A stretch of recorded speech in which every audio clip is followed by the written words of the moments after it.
இந்திய தேசத்தின் பெருந்தலைவர் தியாகச் செம்மல் திரு கக்கன் அவர்கள் அரசியலில் தூய்மை, நேர்மையின் திருவுருவம்.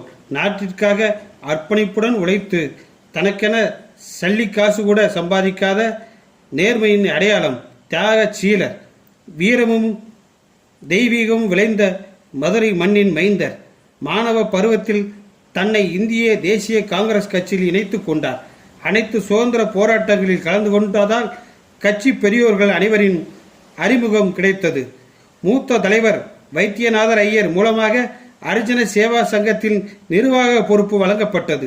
மதுரைக்கு காந்தி வந்தபொழுது NMR சுப்புராமன் என்ற காங்கிரஸ் மூத்த தலைவர் திரு கக்கனுக்கு அறிமுகம் செய்து வைத்தார். காந்திக்கு உதவியாக தமிழகம் முழுவதும் சுற்றுப்பயணம் செய்தார். மதுரை மீனாட்சி அம்மன் ஆலய பிரவேசத்தை வைத்தியநாத ஐயர் தலைமையில் நடந்தபோது திரு கக்கனும் கலந்து கொண்டு கோவிலுக்குள் சென்றார். காங்கிரஸ் முதல் பதவியாக மேலூர் வட்டார செயலாளர் ஆனார். வெள்ளையனே வெளியேறு போராட்டத்தில் ஈடுபட்டு பல ஆண்டுகள் சித்திரவதை கொண்ட சிறைவாசம் அனுபவித்தார். தமிழ்நாடு காங்கிரஸ் கமிட்டி தலைவர் பதவியில் வகித்தார். ஈவேரா பெரியார் நடத்திய ராமன் படை எரிப்பு போராட்டத்திற்கு எதிர்ப்பு தெரிவித்தார். இது சமூக விரோத செயல் என்று ஈவேரா பெரியாரை கண்டித்தார். தனது அரசியல் குரு வைத்தியநாத ஐயர் இறுதிச் சடங்கில் வாரிசுடன் நினைத்து இறுதிச் சடங்கு செய்தார். மதுரை மக்களவை தொகுதி, சமயநல்லூர் மக்களவை தொகுதி, மேலூர் மக்களவை தொகுதிகளில் வெற்றி பெற்று சட்டமன்றம் சென்றார். திரு கக்கன் அவர்கள் காந்தி, நேரு, காமராஜர் என்று உயர் தலைவர்களிடம் நெருக்கமாக இருந்தார்.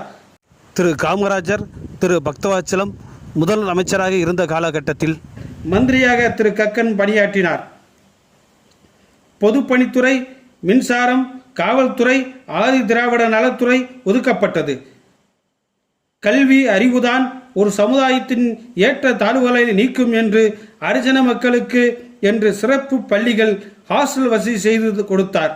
ஆதி திராவிட நலத்துறை என்று ஆரம்பித்து அவர்களுக்கு வீடுகள் கட்டித்தரப்பட்டது.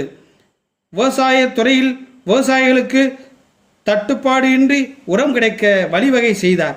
கூட்டுறவு மூலம் அனைத்து பொருட்களும் கிடைக்க வசதி செய்தார். அணைகளையும் நீர் தேக்கங்களையும் உருவாக்கினார். காவல்துறையில் ரகசிய போலீஸ், லஞ்ச ஒழிப்புத்துறை, புதிய துறைகளை உருவாக்கி உட்கட்டமைப்புகளை பலப்படுத்தினார்.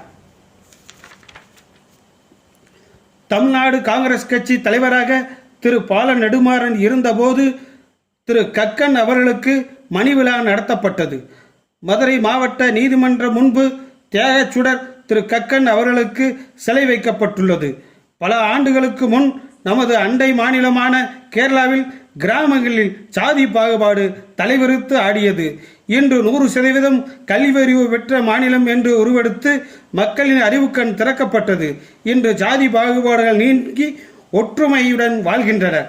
தமிழகத்திலும் கிராமங்களில் 100% கல்வி வளர்ச்சி அடைந்தால் ஜாதி வேறுபாடுகள் நீங்கி ஒற்றுமை நிலவும். குடிசை வீட்டில் அரசியல் வாழ்க்கை ஆரம்பித்து இன்று கார்ப்பரேட் நிறுவனத்தை போல் அரசியல் கட்சி நடத்தும் அரசியல் தலைவர்கள் மத்தியில் தியாகச்சுடர் திரு கக்கன் வரலாற்றை படிக்கும் போது இதயம் வலிக்கின்றது. தியாகச்சுடர் திரு கக்கன் போன்று நேர்மையின் அடையாளமாக இல்லாவிட்டாலும் மற்றவர்களுக்கு கேடு விளைவிக்காத நல்ல மனிதர்களாக வாழுங்கள். நன்றி, வணக்கம்.